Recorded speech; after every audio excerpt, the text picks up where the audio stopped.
And for these kids to find hope in that and say, wow, they did it. I can do it. Right.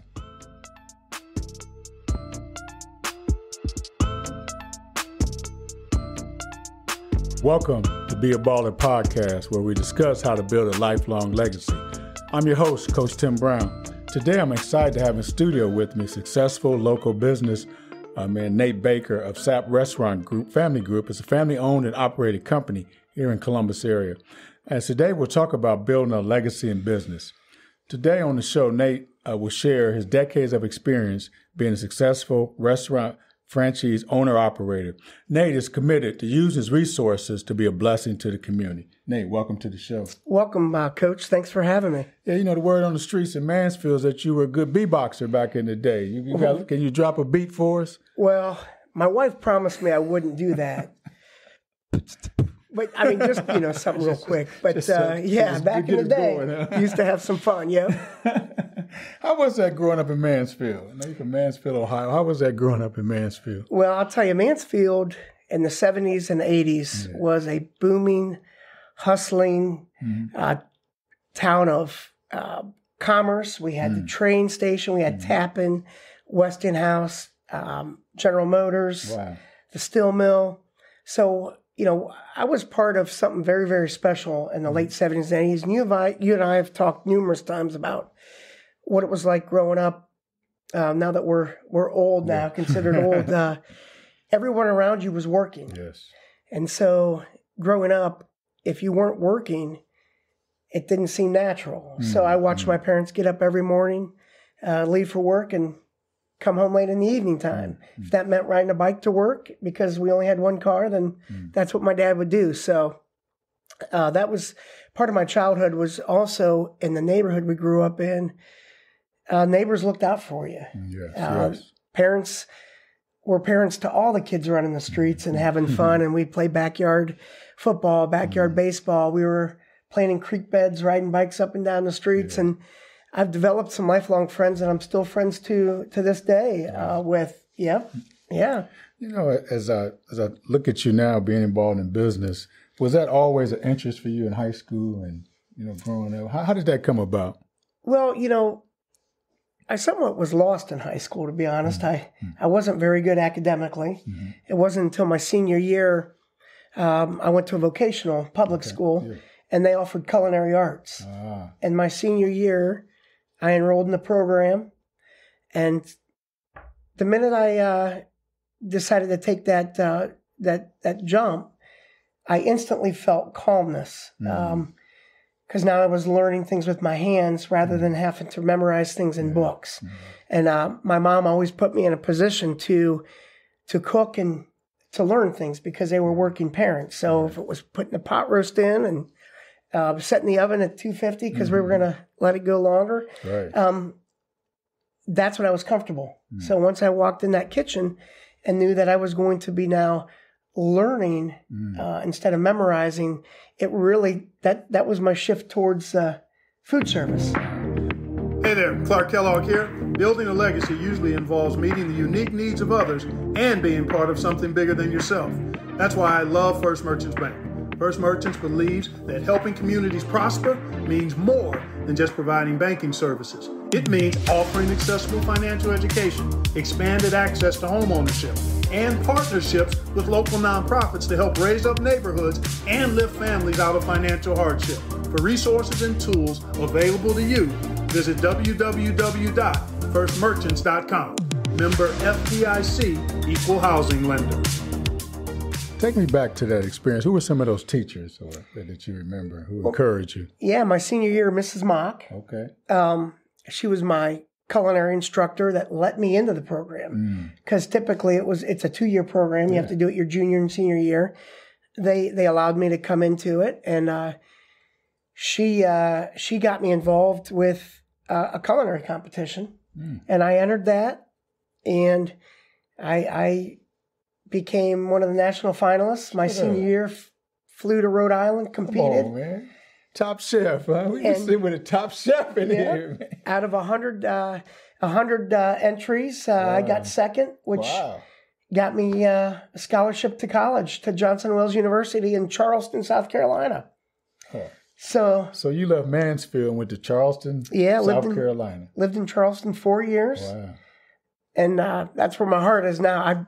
Hopefully someday we get back to there, Yeah, I think, I always share this. Sometimes, people see our glory, but they don't know the story. Yep. And that's a great story, because I know those programs are 2-year programs. Yep. Just for you to be able to get in the program, and then you find that thing that you really enjoy doing, and the rest is history, so to speak. It is. So you got into the food business. From this business side, who were some mentors in business for you? Who were some of those mentors? Yeah, so through college, there are a lot of people that were instrumental in making me who I am today. But after college, I got recruited by a restaurant company here in Columbus, the Cooker Bar and Grill. Mm-hmm. So I moved back from Charleston, back home. There was 3 gentlemen, Tim Keir, Bob Zadar, and Brett Hadley, they taught me what it was to be a restaurant manager. Mm. So you can take a degree, but now you have to go work in an environment that's fast paced and long hours, managing people. At that time, I'm 21, 22 years old. Now I'm managing people that are 40. Getting them to be on your side, part of your team. And the Cooker was really good at that. They made you believe in their philosophy, care about the others around you. And it was a well-oiled machine. And I opened 5 cookers in the short time that I was with them, and it taught me a lot. And that's where I met my wife. Okay. Yeah, I met Rachel there. Yep. So how have some of those skills that you learned from that early experience help you today? Well, I think the biggest thing is that the Cooker taught is what that I learned from the Cooker is be accountable and show up. Show up for your team, whether you're in the kitchen or front of the house, making sure that you're visible, that you're not only doing the table visits, but you're back there making sure the dishwasher's is good to go. Yeah. Does he need a break? Is he overwhelmed? Right. Fill in on saute if they're short a man. And it taught you empathy, right? When you care about somebody that's around you, and you develop that family sense, it makes you want to be a part of something greater than earning a paycheck, Yeah. That leads us to our next question about family.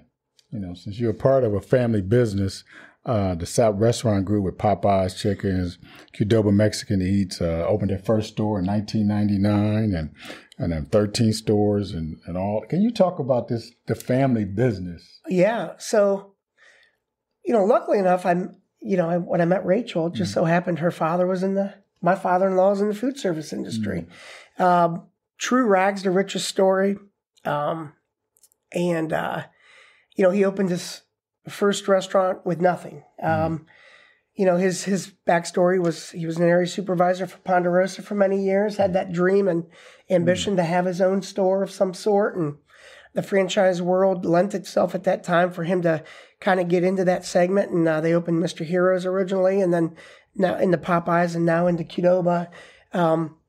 But that passion of, working hard for something that you own, and the stories of his trials and tribulations of getting to where he was. And then now my wife, myself, my brother and sister-in-law, we work to try to, carry on that SAP name in the business that we do day to day. My mother and father-in-law are still very involved. My brother-in-law, Casey, builds all of our stores. We have our own construction company that does that. My wife and I handle a lot of the operations, and my sister-in-law is instrumental in HR and payroll and making sure that we create this company now that accepts everyone. We have a foundation that we have up and running where our employees can apply for hardship compensation. We have, now we're 401k. We have, so we've grown from this mom and pop. My wife and sister-in-law were standing on, milk crates to take orders to now. Yeah. Wow. Most companies or business have a certain culture. What would you say is the culture of the SAP Family Restaurant Group? So our culture, culture can be defined many, many ways. And I think with us is being involved. My mother-in-law still goes in and helps butter the biscuits if needed. My father-in-law makes sure that we have the most current POS available out there. Our culture is family. And it's amazing to see, companies get so large, right? And you don't know who this manager is at this store or that store. Right. And we pride ourselves on just that, knowing a little bit about each employee, going in, and we try to be in each store daily, whether it's just to pop in and say hi. My wife and my sister-in-law are really big on making sure that they're seen too. And, so our culture for our company is creating that sense of family. If somebody's car's broke down and they genuinely want to get to work, we partnered up with Lyft and we have a program. We'll help you get to and from work, if needed. So a lot of big companies they wouldn't do that kind of stuff.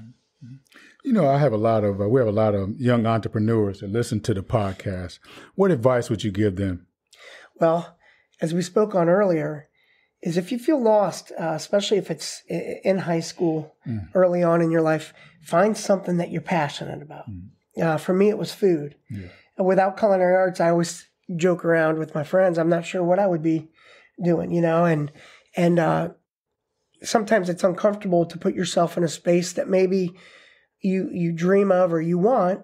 And, I would say put yourself in that position to feel uncomfortable. Work the weekends. Figure out what you want to be. Early on, my first job, I worked at McDonald's. And that family is still in operation in Mansfield. The sons now, Larry and Jeff Monica, they have taken over the company from the parents have now deceased. But they put me in a situation at 16 to think outside the box. Wow. To learn different stations. So I would tell these young kids that might be listening, make sure that you're pushing yourself. And, one thing that was taught to me is never wait for someone to make you great. You have to go out there and find that. And then once you find that, you can soar. You can soar. Yep. Yeah, that's a good word. I know you and your company and the family company are always supporting the community. Why is that so important to you? Well, I think coming from a small community in Mansfield, we've seen that growing up, right? How, communities really thrive with togetherness. And I've been very fortunate to partner with Ohio State and a lot of these things, and also with you, Coach. We met through the football program, right. But doing these things, whether it's over the holidays or just you and I partnered up a couple weeks ago, is there are a lot of young adults out there and families that are in need. And a good friend of mine, Jason Kiley, who owns a title company, he said, what I can offer is great. I can offer food. Food brings together, right? And so being able to go into homes, organizations, and actually provide a meal, whether it's to people that's cleaning clothes and getting ready to donate them, or, on a weekend showing up on a site where maybe somebody's rehabbing a home and providing that meal for them is something that has been dear to me because I've seen it growing up, what that can do and how that can change someone. The team at the Financial Solutions Network is proud to partner with Tim Brown and bring you this episode of Be a Baller. Our mission is to share generously of our time, talent, and financial resources to help our clients develop financial plans and wealth management strategies that allow them to live the lives they imagine, while connecting them with experiences and people that enhance their quality of life. FCA is one of those organizations by helping young men and women through the development of their personal faith. The Financial Solutions Network is an independently owned and managed wealth advisory firm based in Worthington, Ohio.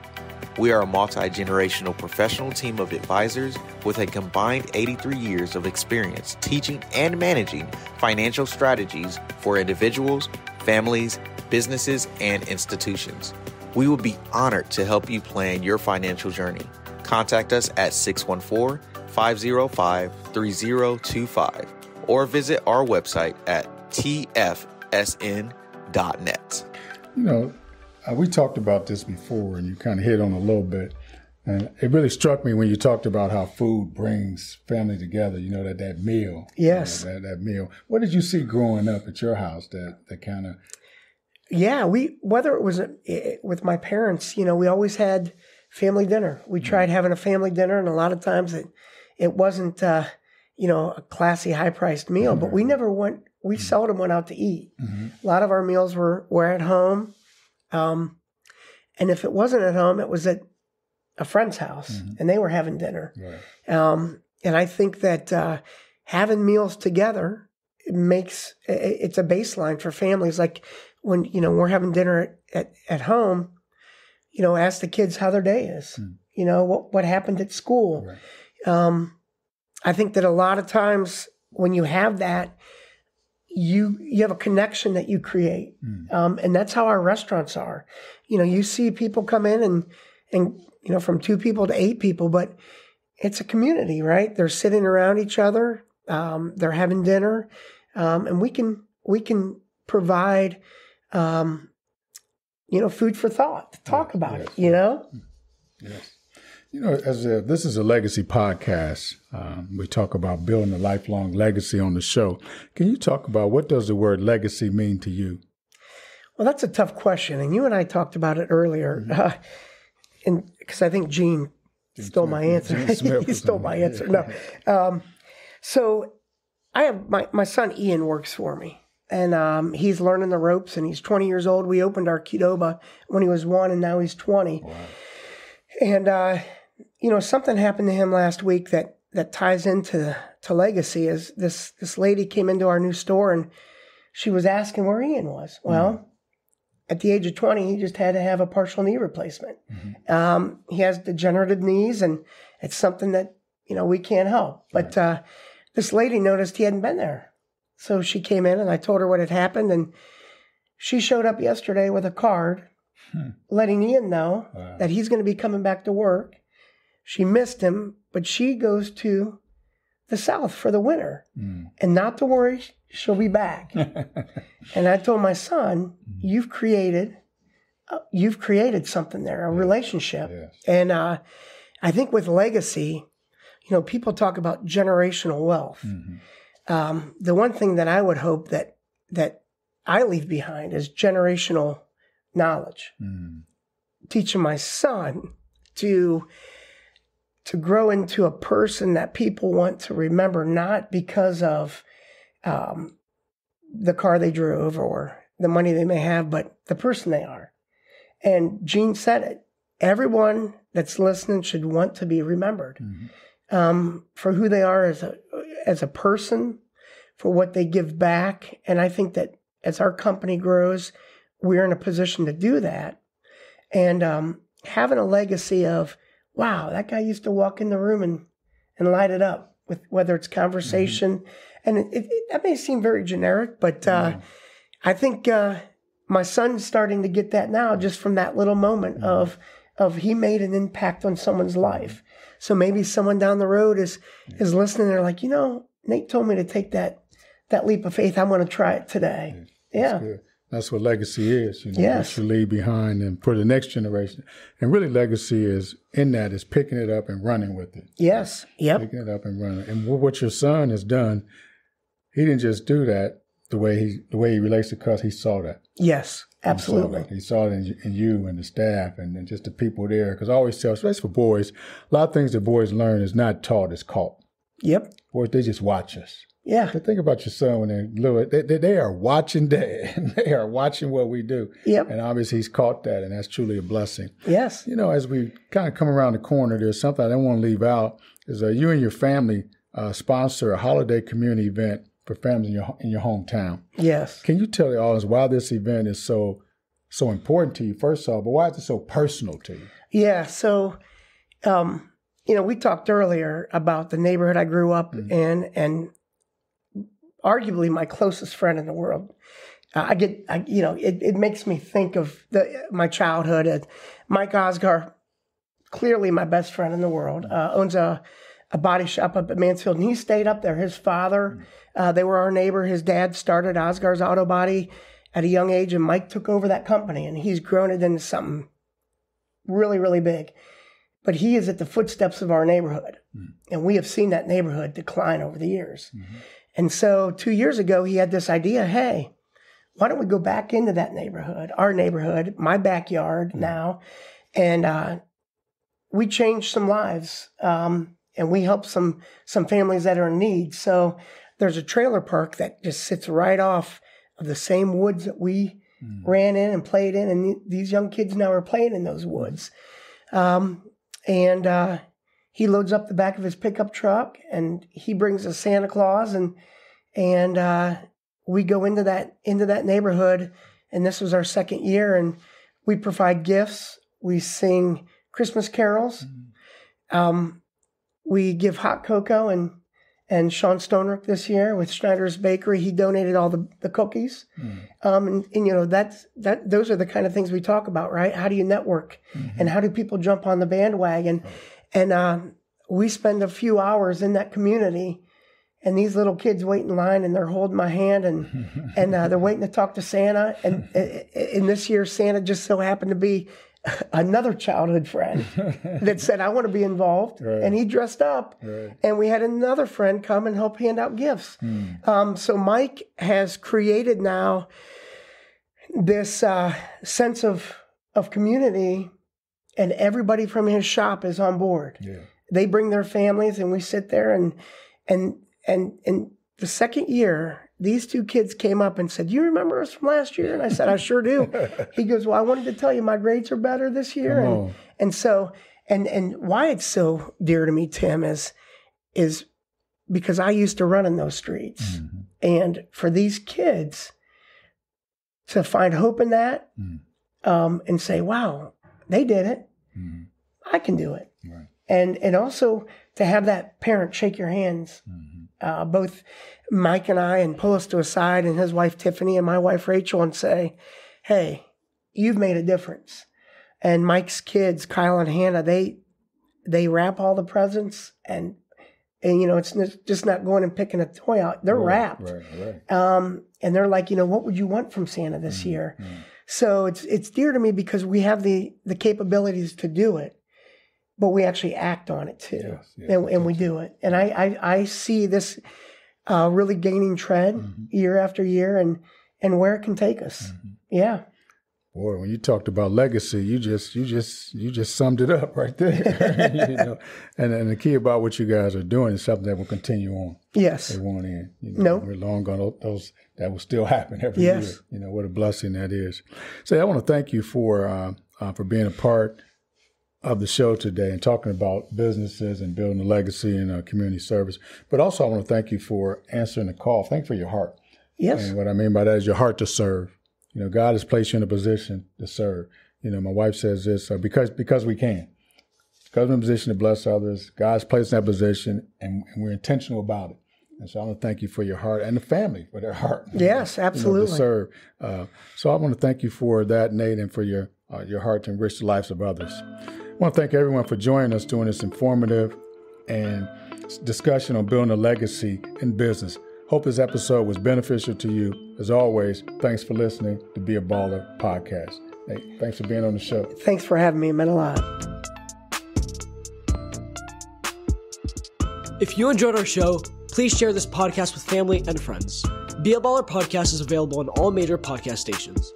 Be sure to come back next week as we continue to discuss on how to build a lifelong legacy. Until then, don't forget to be a baller. This podcast was created by Coach Tim Brown and produced and edited by the video production class of Worthington Christian High School.